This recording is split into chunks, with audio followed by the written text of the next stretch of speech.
In this video, I'm going to show you how to make desktop shortcut on Windows 11. If you find this video useful, please consider to subscribe to my channel and also to like this video.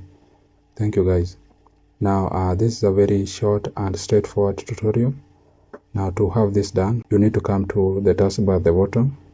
Then you are going to see a start button. Just click on it. Then you will go to all apps. Then here you can choose the app that you want to have its icon on the desktop.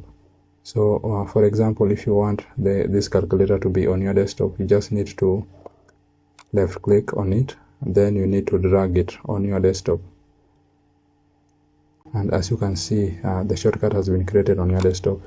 Now you can just drag it on this side. Then if you need another shortcut to be created, or if you need to make another shortcut on your desktop, you just need to come to the start icon again. Then go to all apps.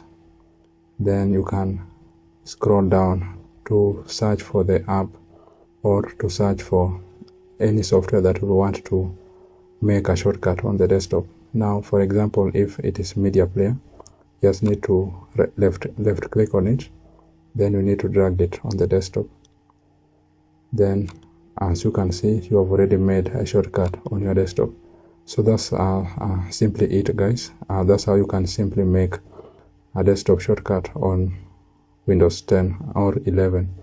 Now if you found value from this video, please do not forget to subscribe to the channel and also to like this video. Thank you guys, and I hope to see you in the next one.